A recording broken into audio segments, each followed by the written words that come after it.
정부가 다음 달 6일부터 6개월간 유류세를 15% 인하하고 연말까지 공기업과 공공기관에 단기 일자리 5만 9천 개를 만듭니다. 특단의 경제대책 실효성을 따져봅니다. 남북 공동연락사무소 시설을 개보수하는 데 97억 8천만 원이 들어간 것으로 드러났습니다. 공사 비용은 우리 측이 전적으로 부담했으며 초기 사업비로 편성한 8,600만 원에 100배가 넘는 금액입니다. 한국당이 헌법 60조 1항을 근거로 평양선언 비준 과정에 위헌 소지가 있다며 가처분 신청과 권한쟁의 심판을 청구하겠다고 밝혔습니다. 청와대는 위헌 주장 자체가 위헌적 발상이라며 반박했습니다. 평양선언 비준 후 폭풍, 쟁점이 뭔지 짚어봅니다. 비리 유치원 사태로 사립 유치원들이 신입생 모집을 무기한 연기하고 있습니다. 온라인 입학 시스템 가입도 지지부진해 다음 달 유치원 추첨을 앞두고 학부모들의 혼란이 가중되고 있습니다. 법원마다 간이 공부방이 만들어져 승진 시험을 준비하는 법원 공무원들이 공부에 몰두하고 있습니다. 업무 시간에도 승진 시험 공부를 하는 현장 취재했습니다. 14명의 사상자가 발생한 고속도로 버스 추락 사고는 앞서 가던 화물 트럭에서 떨어진 낙하물을 피하려다가 발생한 것으로 드러났습니다.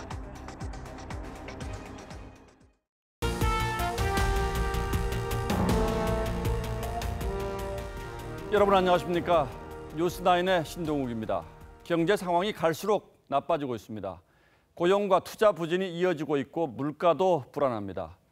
수출 역시 미중 무역 전쟁, 미국 금리 인상 같은 악재가 첩첩산중이어서 언제 위기가 닥칠지 안심할 수 없는 상황입니다. 외국인 자금이 썰물처럼 빠져나가면서 주식시장은 연일 패닉입니다. 오늘은 코스피 지수 2100, 코스닥 700선이 무너졌습니다. 마음이 급해진 정부가 오늘 서둘러 긴급 대책을 내놨습니다. 일단 급한 대로 연말까지 단기 공공일자리 5만 9천 개를 만들어서 공급하기로 했습니다. 그리고 앞으로 6개월간 유류세를 15% 내려서 서민과 자영업자들의 부담을 덜어주기로 했습니다. 이번 대책은 정부의 절박감을 보여준 종합대책의 성격을 띠고 있습니다만 근본적인 해법이라기보다는 단기 땜질식 처방만 나열했다는 비판도 나오고 있습니다. 먼저 김지아 기자가 보도합니다. 셀프 주유소인데도 휘발유 값이 리터당 1,730원을 넘습니다. 휘발유 값 상승세는 16주째 멈추지 않고 있습니다. 기름값이 올라가면 한 달 지출 비용이 10% 20%가 그냥 떼어버리니까 사실은 좀 많이 힘들었죠. 정부가 경기 활성화를 위해 10년 만에 유류세 인하 카드를 꺼냈습니다. 인하폭은 15%로 역대 최대입니다. 최근에 유가 상승, 내수 부진 등으로 어려움을 겪고 있는 서민, 자영업자에 대한 지원을 강화하겠습니다. 정부는 휘발유는 리터당 123원, 경유는 87원 인하 효과를 기대합니다. 이 중형 승용차에 휘발유를 가득 주유할 경우 최대 8,600원 정도의 부담이 줄어든다는 계산입니다. 다만 10년 전 유류세 인하 땐 국제유가가 상승하면서 실제 기름값 인하로 이어지지 않아 기대만큼 효과를 내지 못했습니다. 유류세 인하가 서민을 위한 것이냐는 비판도 나옵니다. 고소득층 같은 경우는 자가용을 많이 이용을 하기 때문에 그만큼 그 효과를 얻을 수 있고요. 실질적으로 정부가 의도한 대로 서민층의 부담을 완화시킬 수 있을지는 좀 의문이 생깁니다. 정부는 유통기업 법인세 감면, 투자 촉진을 위한 15조 원 금융지원 등 방안도 발표했습니다. 하지만 카풀, 원격 의료 등 규제 완화를 통한 혁신성장 지원 방안은 구체적인 내용이 빠져 있고 투자 확대 방안으로 거론됐던 현대차 신사업 건립 지원도 이번 대책에선 제외됐습니다. TV조선 김자입니다. 일자리 대책의 핵심은 연말까지 공공일자리 5만 9천 개를 만든다는 겁니다. 그런데 대부분이 단순 업무에 근무 기간도 아주 짧아서 근본적인 일자리 대책과는 거리가 먼 것들입니다. 극심한 고용 부진이 이어지자 연말 통계 수치라도 좀 올려보자는 의도가 있어 보입니다. 이어서 송병철 기자가 보도합니다. 정부가 발표한 단기 일자리 계획안입니다. 공공기관 체험형 인턴을 포함한 청년 일자리 2만 2천 개, 교통안전시설 실태조사 등 대국민 서비스 1만 9천 개, 농촌 생활환경 정비 같은 어르신과 실업자 일자리 18,000개가 포함됐습니다. 연말까지 총 59,000개의 일자리를 만들어 급한 불이라도 끄겠다는 겁니다. 공공기관이나 정부에서 지원을 해주는 것이 바람직하다고 생각합니다. 하지만 고용여건 개선에 얼마나 도움이 될지는 의문입니다.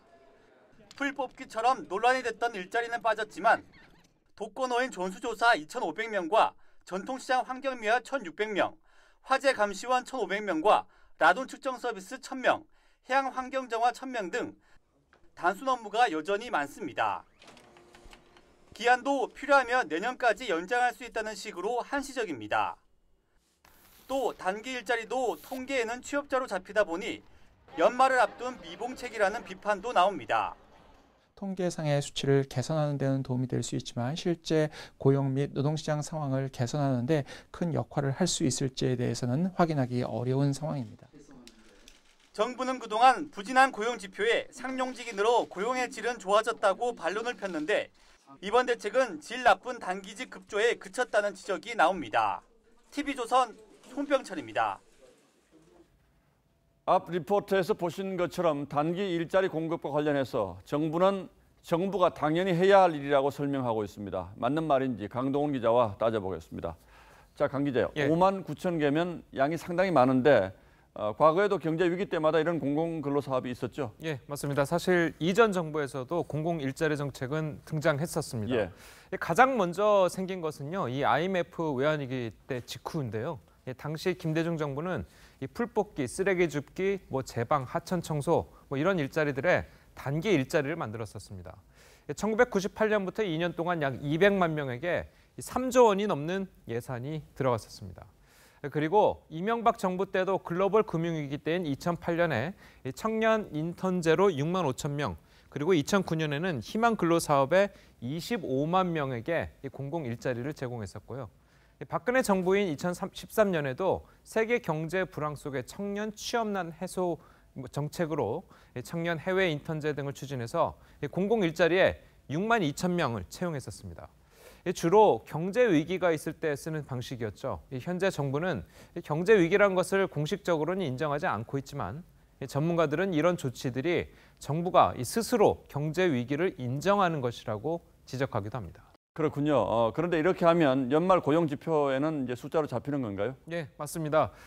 고용 동향 통계에는 일주일에 1시간이라도 일했다면 취업자로 잡히기 때문에 공기업들이 한꺼번에 단기 일자리 수만 개를 만들어내면 통계상 취업률이 올라가게 되면서 정부의 부담이 줄어드는 효과를 볼 수는 있습니다. 연말이 되면 고용 사정이 좀 나아질 것이다 이렇게 정부가 장담했었는데 어쩌면 이걸 염두에 두고 한 말일 수도 있겠다 이런 생각이 드는군요. 그런데 이번 대책에서 유류세를 15% 낮춰주겠다 이런 정책도 나왔잖아요. 그런데 이건 잘 사는 사람에게 혜택이 더 많이 돌아가는 정책 아닙니까? 예, 맞습니다. 바로 세금의 역진성 문제 때문인데요. 이 역진성이라는 것은 이제 소득이 높으면 높을수록 세금 부담이 적어진다는 의미입니다. 이 부유층은 자동차를 여러 대 소유하거나 배기량이 큰 차를 보유하는 경향이 있어서 휘발유 사용량이 많을 수밖에 없겠죠. 그래서 혜택을 더 많이 받을 수밖에 없다는 이야기입니다. 실제로 지난 2008년 3월에 유류세를 인하했을 때 소득 상위 20%가 누린 혜택이 이 하위 20%가 누린 혜택보다 약 6.3배에 달했다. 이런 조사도 나왔었습니다. 오늘 대책 중에는 혁신 성장을 지원하는 내용도 있는데 이건 좀 현실성이 있는 대책들입니까? 사실 혁신 성장의 알맹이는 좀 빠졌다 이런 지적들이 좀 나오고 있습니다. 특히 공유경제 확대 같은 이 당장 제도 개선이 시급한 부분 역시 기존 정부 입장에서 한 발자국도 나아가지 못했다. 이런 규제 개혁이 없다. 이런 이야기가 좀 나오고 있는데요. 예. 전문가의 목소리 한번 직접 들어보시겠습니다. 혁신 성장은 규제가 없어야 되거든요. 그래야 기업가들이 창의적인 아이디어를 가지고 혁신을 하는 거거든요. 근데 규제를 없앤다는 얘기가 없이 혁신 성장을 얘기한다고 하는 것은 구두선에 불과하죠. 예, 그러니까 공적 자금 투입보다는 민간 부분 투자 활성화를 위해서 이 기업 규제 혁파 등이 필요하다는 지적이 나오고 있습니다. 자, 그런데 상황이 이렇다면 정부가 추진해온 경제 정책 자체가 뭔가 잘못된 건 없는지 좀 원점에서 재검토를 해봐야 되겠다 이런 생각도 좀 들긴 하는군요. 강동원 기자 잘 들었습니다.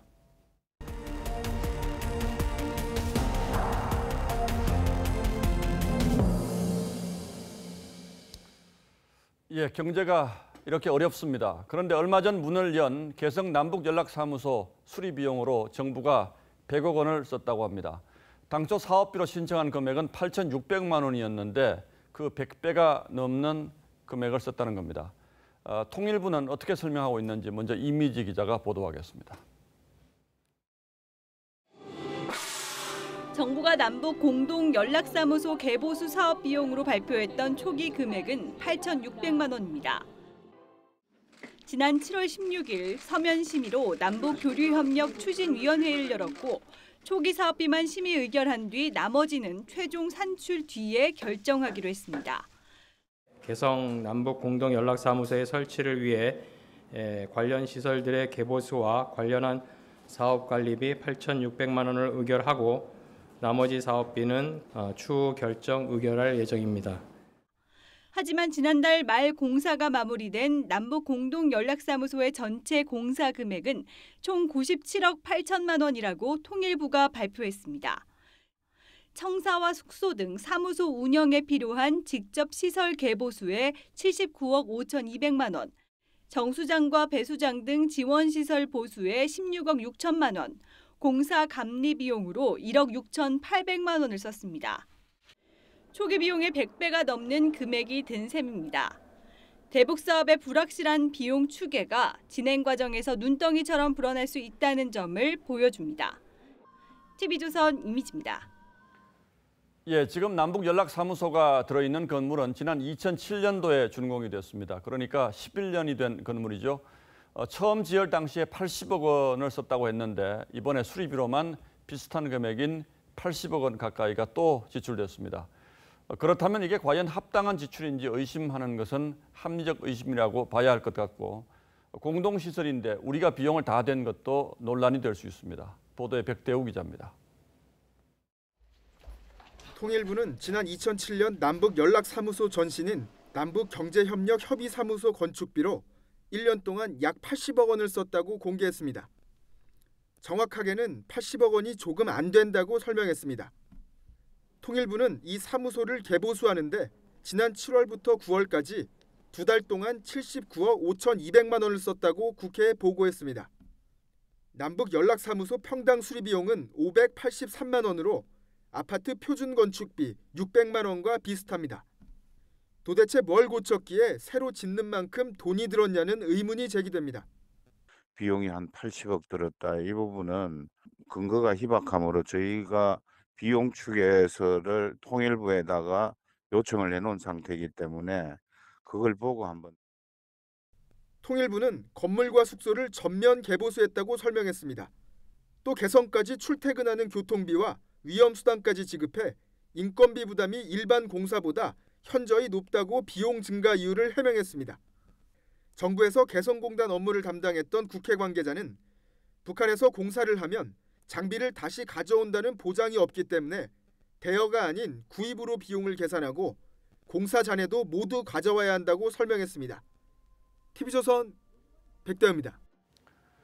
앞선 리포트에서도 보셨듯이 4층짜리 건물 수리하는데 100억 가까운 돈이 들었다면 상식적으로 납득하기 어렵습니다. 그래서 어디에 얼마가 들었는지를 물어봐도 통일부는 아직 구체적인 내역을 밝히지 않고 있습니다. 그동안 사용된 대북 사업 비용도 일단 쓰고 나서 나중에 정산을 하는 방식이기 때문에 사실상 통제 장치가 없는 것이나 마찬가지라고 볼 수 있습니다. 보도에 이채현 기자입니다. 평창올림픽 북한 대표단 체류 지원비 28억 6천만 원, 우리 측 예술단의 북한 공연비 15억 9천만 원, 14선언 공동행사 비용 2억 8천만 원. 통일부는 올해 남북협력 사업을 추진하면서 일단 남북협력 기금을 쓴 뒤 교류협력추진협의회의 승인을 받는 방식을 반복했습니다. 남북협력기금법에 따라 행사 관련 사전 준비 비용을 포함하여 2억 8천만 원을 의결하였습니다. 구체적인 집행 금액은 사후 정산을 통해서 알 수 있습니다. 통일부는 교류협력추진위원회를 전문 지식과 경험을 갖춘 학계와 시민사회 등 여러 분야 전문가를 균형 있게 위촉해 운영하고 있다고 설명했지만 실제로는 조명균 통일부 장관을 위원장으로 정부 인사 12명과 조 장관이 추천한 민관위원 5명으로 구성돼 있습니다. 야당에서는 교추협의 민간위원을 늘리고 여기에 국회 추천 몫을 만드는 남북교류협력 개정안을 발의하기도 했습니다.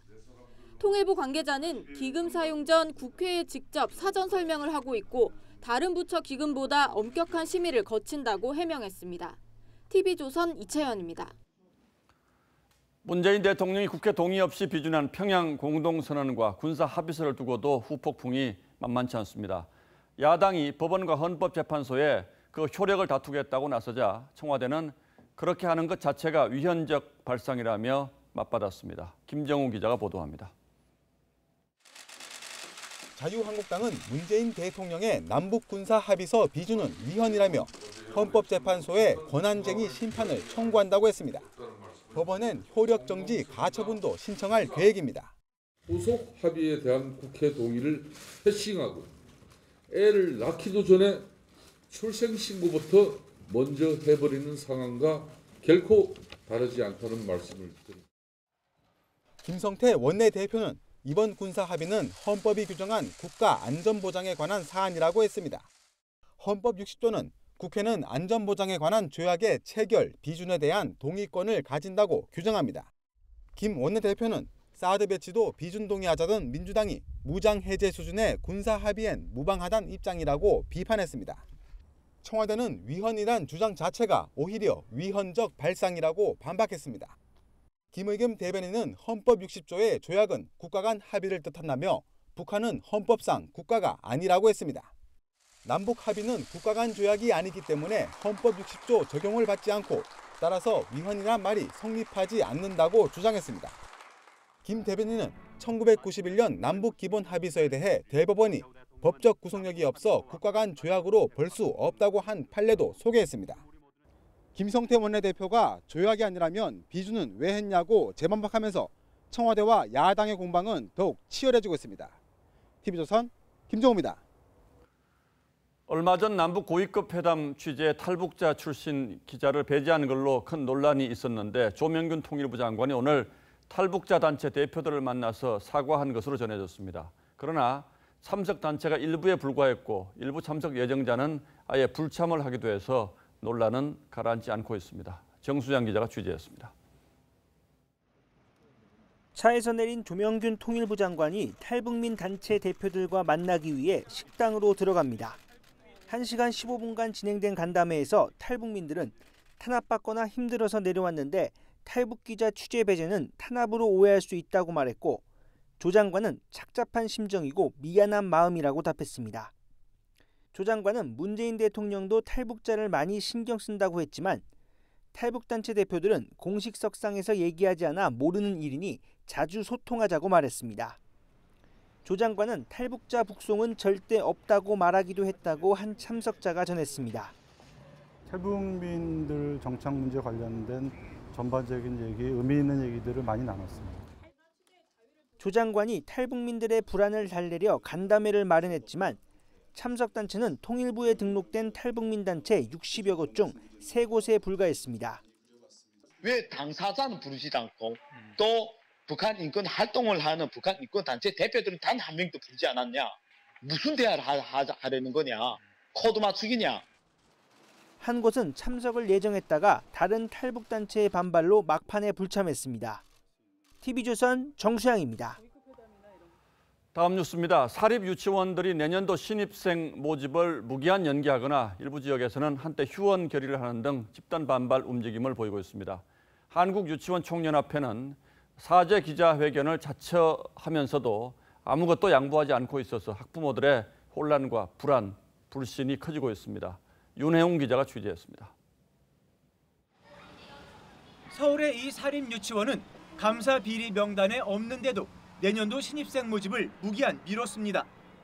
너희는 다 범죄자고 비리자고 자괴감이 너무 커서 유아교육자로서의 모든 것들이 다 무너져서 최대 사립유치원 단체인 한유총은 학부모가 온라인으로 간편하게 입학 접수를 할 수 있는 처음 학교로 도입도 거부했습니다.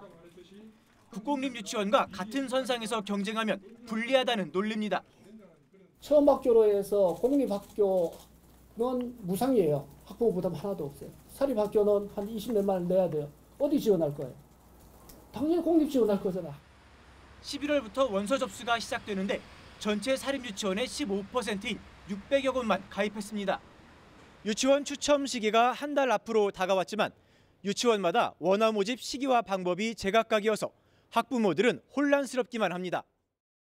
진짜 아이를 불모를 하는 것밖에 없는, 그렇게밖에 아무리 포장한다고 해도 문 닫으면 갈 데가 없는데. 한편 부산 지역 사립유치원 250여 곳은 정부와 교육청의 엄정 대응 경고에도 불구하고 집단 휴업을 결의했다가 반나절 만에 번복하는 등 학부모의 혼란과 불신을 가중시키고 있습니다. TV조선 윤형우입니다. 서울 강서구 주차장 살인 사건과 관련해서 경찰은 가해자인 전 남편이 계획적으로 범죄를 저지른 정황을 잡고 수사하고 있습니다. 숨진 피해자의 딸들은 아버지에 대한 두려움을 호소하며 평생 격리시켜달라고 청원글을 올리기도 했습니다. 성민혁 기자입니다. 경찰이 서울 강서구의 한 아파트 주차장에서 전부인 이모 씨를 살해한 혐의로 49살 김모 씨에 대해 구속영장을 신청했습니다. 경찰은 CCTV 확인 결과 김 씨가 며칠 전에도 범행 장소 주변을 서성였고 흉기를 미리 준비했다고 밝혔습니다. CCTV 영상을 본 이 씨의 딸들은 아버지 김 씨의 철저한 계획 범죄라고 말합니다. 영상을 봤을 때 엄마의 동선을 이미 다 파악을 했구나. 이거를 해야겠다라고 다짐한 듯한 정말 당당한 걸음이었고요. 또 숨진 이 씨가 이혼 전부터 김 씨의 폭력에 시달렸고 이혼 후에는 살해 협박이 이어졌다고 주장했습니다. 이 때문에 김 씨가 처벌을 받더라도 석방이 된다면 자신들을 찾아올 수 있다는 두려움에 떨고 있다는 겁니다.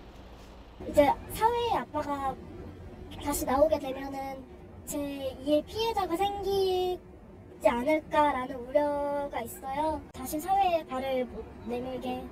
김 씨를 엄벌해달라는 큰딸의 청와대 청원글엔 하루 만에 8만 명이 넘게 동의했습니다.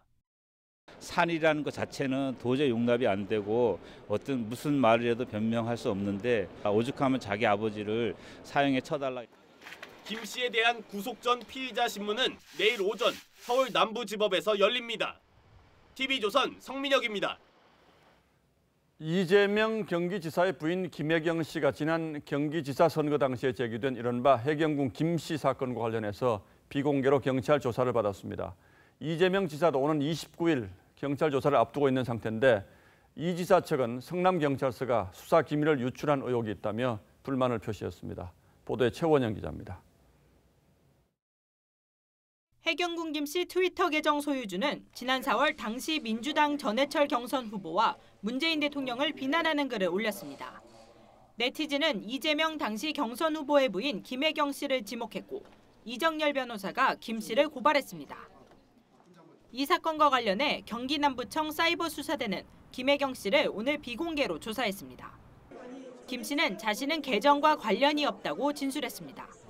이어 비공개 조사 사실이 보도되자 조사를 거부하고 귀가했습니다. 오는 29일에는 이재명 지사가 경찰에 출석합니다.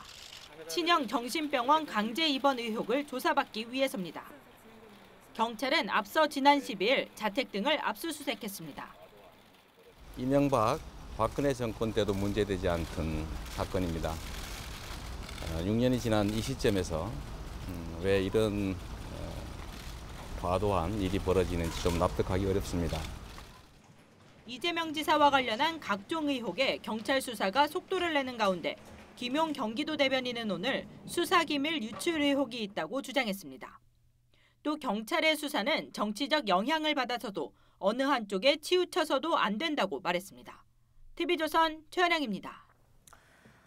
네, 강용석 변호사가 자신의 불륜 의혹과 관련된 소송 문서를 위조한 혐의로 징역 1년을 선고받고 법정 구속됐습니다.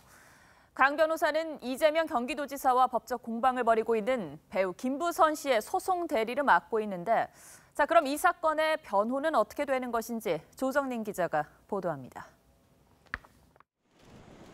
1심 선고 공판에 출석할 당시 법정 구속을 예상치 못했던 강용석 변호사. 오늘 어때요? 나중에 말씀드리지 뭐. 선고 직후 고개를 떨군 채 호송차에 오릅니다. 서울중앙지법 형사 18단독 박대삼 판사는 법률 전문가인 변호사로서의 자신의 지위와 기본적 책무를 망각했다며 징역 1년형과 함께 법정 구속했습니다. 박 판사는 소취하서는 매우 중요한 소송상 문서라며 법률 전문가인 피고인이 소취하서를 위조해 법원에 제출한 행위는 비난 가능성이 크다고 판결 이유를 밝혔습니다. 2015년 강 변호사가 불륜설이 불거진 유명 블로거 도더맘 김모 씨의 남편이 제기한 손해배상 소송을 취하시키기 위해 인감 증명 위임장 등을 위조한 혐의를 유죄로 인정한 겁니다. 이재명 경기도지사를 상대로 소송전을 벌이고 있는 배우 김부선 씨 변호에도 차질이 불가피해졌습니다. 대법원 확정 판결 전까진 옥중에서 의견서 등을 써서 제출할 수는 있지만 법정 출석 없이 변론하는 데는 한계가 있기 때문입니다. 변호사법상 금고형 이상형이 확정될 경우 수감 종료 이후 5년간 변호사 자격이 정지됩니다. 강 변호사는 항소하겠다는 뜻을 밝혔습니다. TV조선 조정른입니다. 멸균된 통조림 햄에서 세균이 검출돼 식약처가 회수 명령을 내렸습니다. 2016년에 생산한 제품인데 업체는 이 제품뿐 아니라 비슷한 종류의 통조림 햄 모두 생산을 중단하기로 했습니다. 이유진 기자입니다. 대상 청정원의 통조림 햄 런천미트입니다. 이물질이 있다는 소비자 신고를 받고 조사를 했더니 2016년 5월 제조된 제품에서 세균이 검출됐습니다. 멸균 제품인 통조림 캔에서 세균이 나왔다는 소식에 시민들은 불안하기만 합니다. 다른 회사의 어떤 그 제품도 그러지 않나 그런 생각이 좀 들어서 걱정스럽고요. 식약처는 천안 공장에서 생산된 제품에 대한 판매 중단, 회수 조치를 내렸습니다. 세균이 검출된 통조림 햄의 실제 생산량은 11만 4천 개입니다. 하지만 이미 오래전에 판매된 제품이어서 회수할 수 있는 양은 700개에 불과합니다. 업체 측은 사과문을 올리고 정확한 원인이 밝혀질 때까지 비슷한 제품의 생산까지 잠정 중단하기로 했습니다.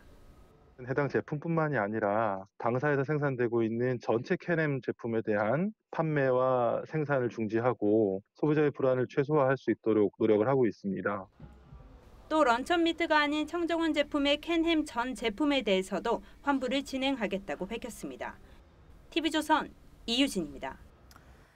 요즘 법원은 사법행정권 남용 의혹 수사로 어수선한데 법원 공무원들 사이에서는 공부 열기가 뜨겁다고 합니다. 업무를 위한 공부가 아니라 승진 시험을 위한 공부입니다. 법원 안에 임시 공부방까지 만들고 근무 시간에도 이 공부에 매달린다는데요. 한승원 기자가 취재했습니다. 소송 기록 정리와 민원 처리로 법원이 한창 바쁘게 돌아가는 오후 3시. 외부인의 접근이 차단된 이 공간은 업무 서류 대신 법학 서적을 끼고 앉은 베테랑 법원 공무원들로 가득합니다. 법원 공무원들이 승진 시험 준비 공간으로 만든 공부방입니다. 각 재판부의 재판 사무 처리를 담당하거나 조서를 작성하는 재판 참여관 등 6급 공무원들로 근무 시간임에도 내년 5급 사무관 승진 시험 준비에 나선 겁니다. 지금 시각이 오전 10시 20분 수도권의 한 법원에 나와 있습니다. 한창 업무 시간인데요. 공부방에 올라가 보겠습니다. 아침부터 하루 종일 공부하는데 원래 이쪽으로 출근하시는 거예요? 어디서 하신 거예요? 서울중앙지법과 서울고법도 사정은 마찬가지. 복도에 설치한 칸막이 공부방에 숙직실이나 휴게실에서도 아예 사무실을 임시 독서실로 개조한 곳도 있습니다. 여기는 불과시다. 해마다 4, 5월이면 5급, 7급 승진 시험의 대상자만 1000여 명에 달해 업무 공백에 대한 불만도 터져나옵니다. 신고한다고 보면 한 700이 공부해요. 그래서 모든 부분에서 다 똑같은 식으로 일어나요. 이런 폐단을 없애고자 2년 전 법원행정처가 무시험 승진 제도를 도입했지만 선발 인원이 10명에 그쳐 공부방으로 출근하는 법원 공무원의 악습을 끊지 못하고 있다는 지적도 나옵니다. TV조선 한송원입니다. 어젯밤 수도권 고속도로 30여 곳에서 음주 단속을 벌였습니다. 예고를 했음에도 45명이 적발됐습니다. 단속을 피해 도주하다가 붙잡히는가 하면 간경화 때문에 점심때 마신 술이 아직 안 깬 것이라고 황당한 변명을 하는 사람도 있었습니다. 김승동 기자가 현장 취재했습니다. 밤 10시 서울 외곽순환고속도로를 빠져나가는 길목에서 음주 단속을 실시합니다. 20분도 채 안 돼 60대 운전자가 적발됐습니다.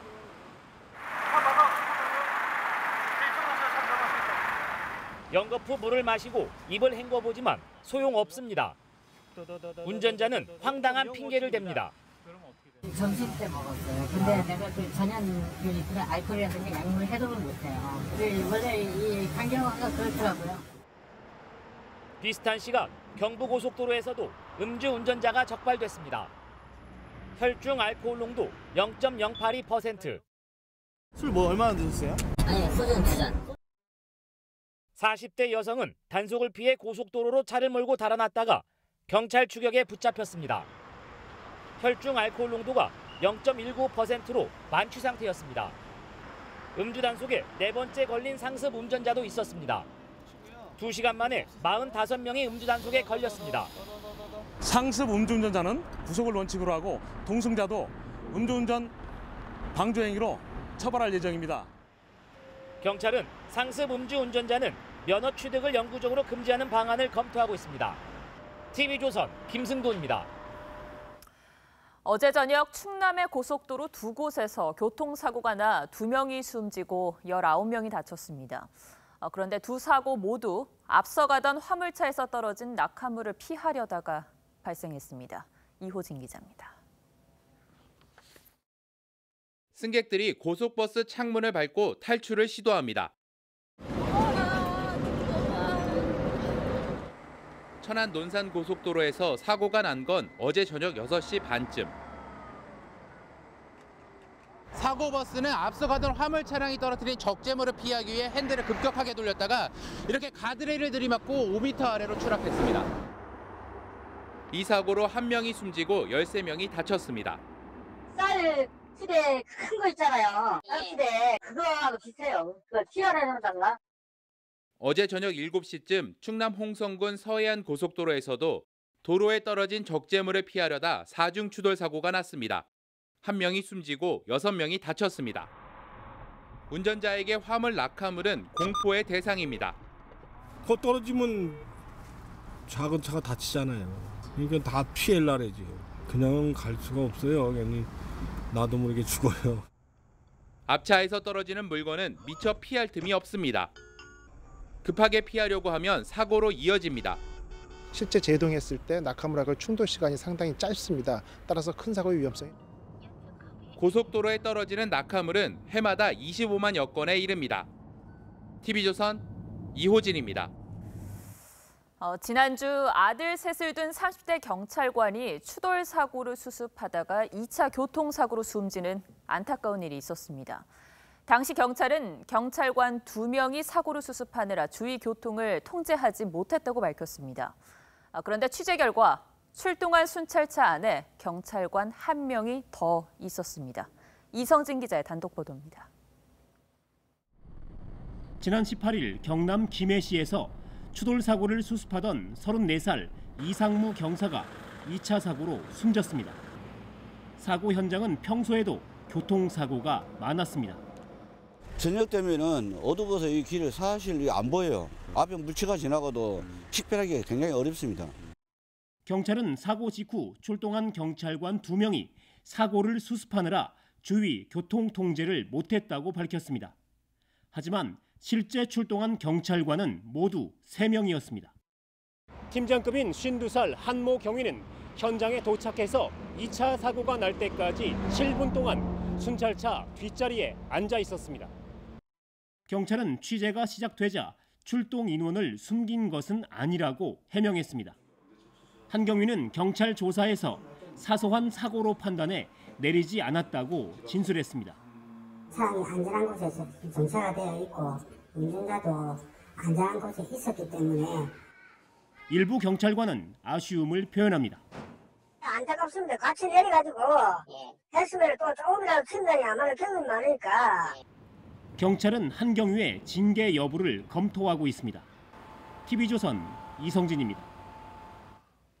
인사청문회에서 위장 전입과 부동산 다운 계약서 작성 사실을 시인한 조명래 환경부 장관 후보자에 대해서 자유한국당이 청문 보고서 채택을 거부하고 자진 사퇴하라고 요구했습니다. 하지만 여당은 충분히 자질이 검증됐다며 문제 없다는 입장이어서 또 한 번 여야가 설전을 주고받았습니다. 김보건 기자입니다. 국회 환경노동위원회 소속 자유한국당 의원들은 조명래 환경장관 후보자에 대한 청문 보고서 채택을 거부했습니다. 청와대가 지명을 철회하거나 본인이 사퇴하지 않으면 검찰에 고발하겠다고 했습니다. 이 사항이 받아들이지 않을 경우에는 청문회에서의 거짓 진술과 위선에 대한 책임을 물어 검찰 고발을 추진할 것임을 다시 한번 밝힙니다. 조 후보자는 인사청문회 과정에서 위장 전입과 다운 계약서 작성, 차남의 증여세 탄로와 부동산 투기 의혹이 불거졌습니다. 바른미래당도 후보자 지명 철회 또는 자진 사퇴 요구로 가닥을 잡았습니다. 반면 민주당은 조 후보자가 충분한 능력을 갖췄다고 주장했습니다. 위장 전입에 대해서는 해외 생활로 적응이 어려움을 겪는 자녀만 생각한 사려 깊지 못한 행동이었음을.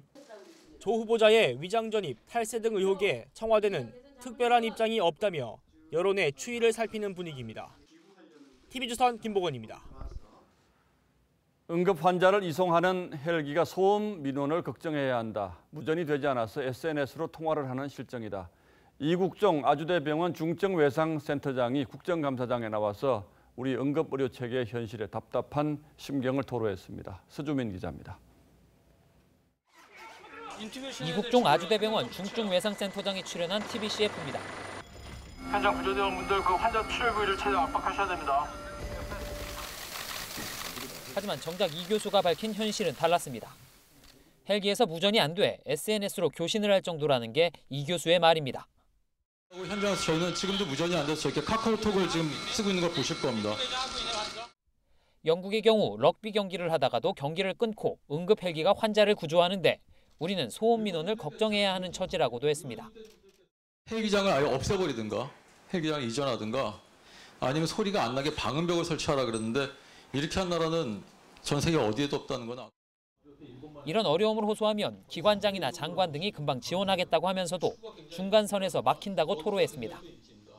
이 교수는 또 인력 증원 없이 주 52시간이 시행되면서 현장의 의료 인력이 턱없이 부족하다고도 말했습니다. TV조선 서주민입니다. 터키에서 피살된 사우디 반정부 언론인 자말 카슈거지의 시신 일부가 사우디 영사관저 정원에서 발견됐다는 보도가 나왔습니다. 터키 측은 사우디 정부의 치밀한 계획 살인임이 드러났다며 목소리를 높였고 그동안 사태를 관망해 오던 트럼프 미국 대통령도 최악의 은폐 사건이라며 사우디 관리 21명의 비자를 취소했습니다. 유혜림 기자가 보도합니다.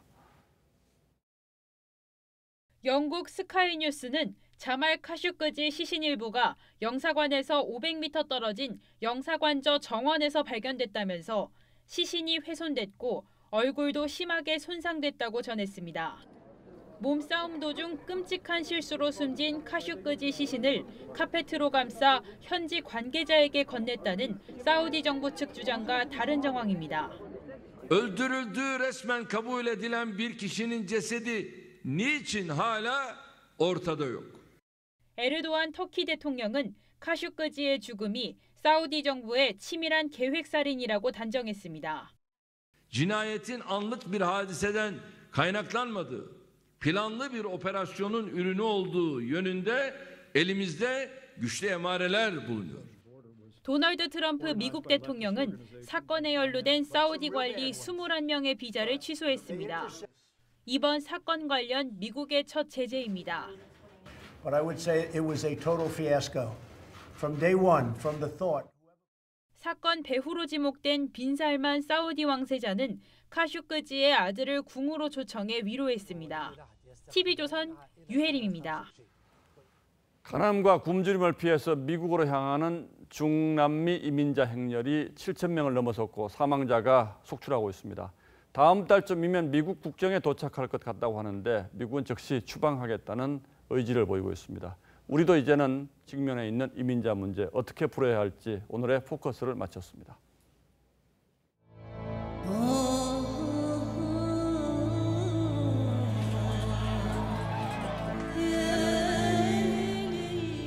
길 위에 넘실거리는 파도 같은 사람들. 제대로 챙겨 입히지도 못한 아이의 손을 잡고 걷는 길 끝에는 아메리칸 드림이 있습니다. 진짜 집을 찾아 집을 떠난 이민자들, 캐러밴입니다.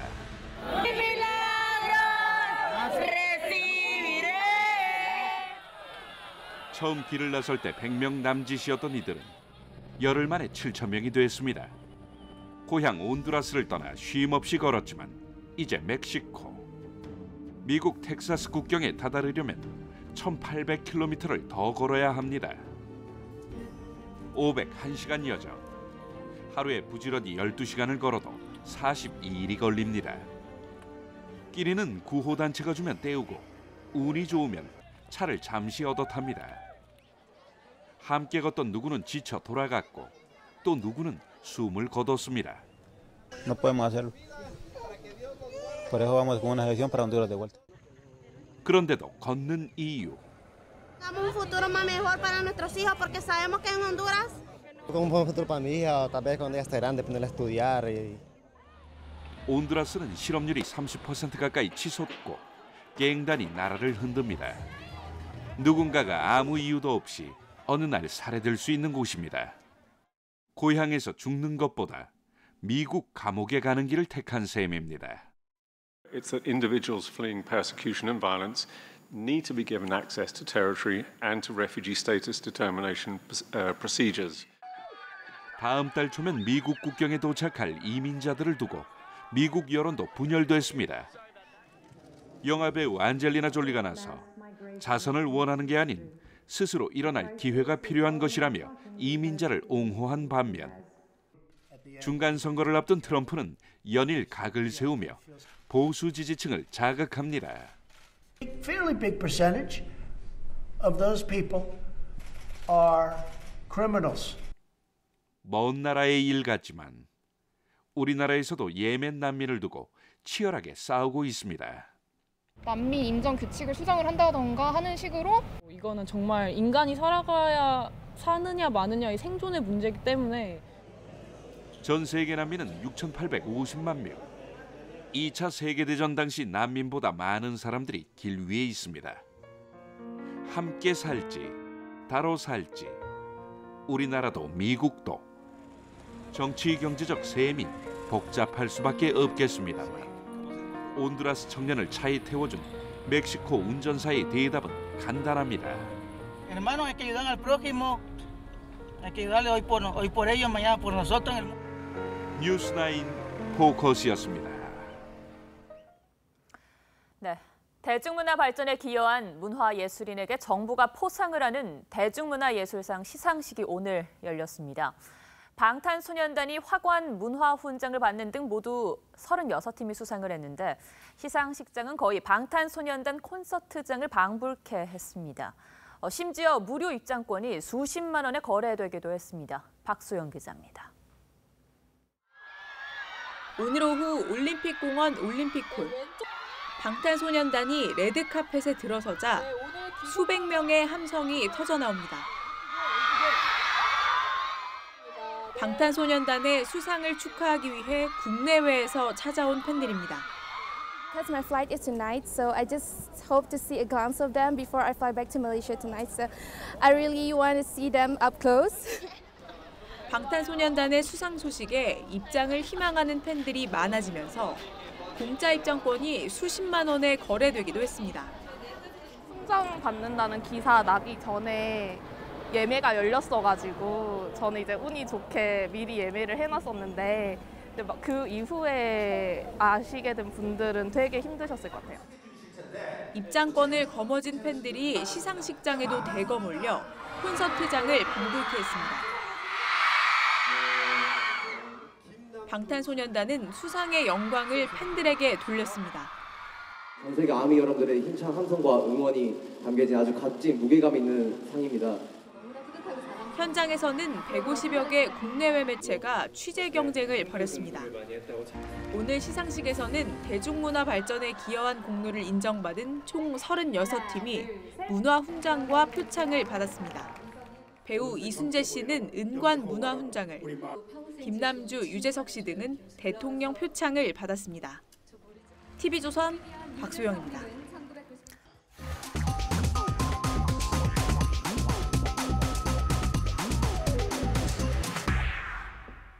(1950년대) 트루먼 미국 대통령이 워싱턴 포스트 기자에게 편지를 보냅니다.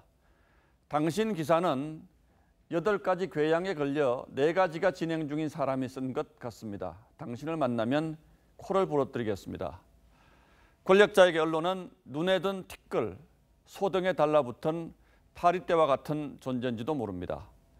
기자들과 친했던 레이건, 오바마 대통령도 마찬가지였습니다. 하지만 트럼프 대통령만큼 거칠게 언론을 공격하는 경우는 없었습니다. CNN is fake news. I don't take questions from CNN. John Roberts of Fox.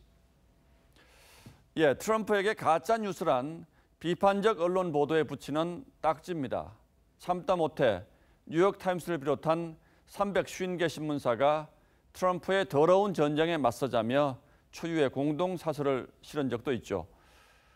가짜 뉴스는 사실이 아닌 줄 알면서도 조작한 뉴스를 가리킵니다. 민주주의의 적이자 사회 공동체를 흔드는 교란범인 셈이죠. 그런데 우리 정치판에서 가짜 뉴스 이야기가 이상하게 돌아가고 있습니다. 연일 터져나오는 고용세습 비리만 해도 여당은 감사 결과가 나올 때까지 가짜 뉴스를 중단하라고 해왔습니다. 야당의 청와대 업무 추진비 공개도 NLL 남북 합의에 대한 문제 제기도 가짜 뉴스라고 몰아붙였습니다. 그러면서 여당과 정부가 잇따라 가짜 뉴스 대책이라는 걸 내놓고 있습니다. 여당 의원들이 구글 코리아를 찾아가서 정부의 비판적인 동영상을 삭제하라고 했다가 거절당하자 허위 조작 정보 유통 방지법을 만들겠다고 나섰습니다. 이런 일련의 움직임에 대해서는 친정부 성향 언론단체와 시민단체도 우려 섞인 경고를 하고 있습니다. 어떤 것이 가짜 뉴스고 또 아닌지 기준부터가 모호한 상황에서 정부가 잣대를 정해서 규제하고 처벌하겠다는 발상이 매우 위험하다는 겁니다. 어떤 정치인도 어떤 언론도 틀린 문제 제기와 오보로부터 자유로울 수 없습니다. 그에 따른 책임도 정해진 법적 절차에 따라서 물론 지고 있습니다. 그런데도 만에 하나 정당한 비판과 피치 못할 오보까지 권력의 입맛대로 싸잡아 처벌하고자 한다면 권력의 뼈아픈 말과 과감한 폭로는 누가 하려 들겠습니까? 가짜 뉴스와 권력의 불편한 뉴스가 혼용되고 있는 건 아닌지 냉정하게 따져볼 때인 것 같습니다. 10월 24일 앵커의 시선은 가짜 뉴스와 표현의 자유였습니다.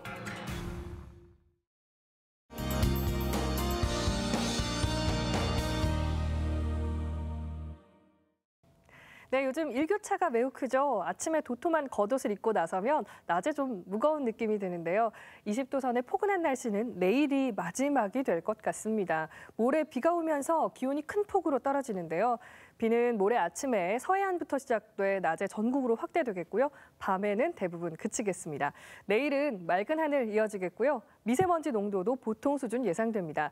대기가 매우 건조한 데다가 강원 산지와 해안 지역은 강풍까지 붑니다. 불이 번지기 쉬운 조건인 만큼 산불 조심하셔야겠습니다. 내일 아침 최저 기온 오늘과 비슷한데요. 서울, 광주 8도, 강릉 10도로 시작을 하겠고요. 낮 최고 기온은 서울, 대전, 전주, 대구 곳곳이 21도까지 올라 오늘보다 조금 높겠습니다. 주말 날씨 살펴보면요. 토요일은 맑겠고 일요일은 오후 중부지방에 비가 지날 전망인데요. 낮 기온이 15도 이하로 떨어지니까요. 이 쌀쌀함에 대비를 잘 하셔야겠습니다. 끝으로 다가오는 3개월 날씨 전망, 기온은 대체로 평년과 비슷합니다. 또 11월과 12월에는 평년보다 강수량이 많겠습니다. 날씨였습니다. 예, 수요일 뉴스9 모두 마치겠습니다. 시청해 주셔서 고맙습니다.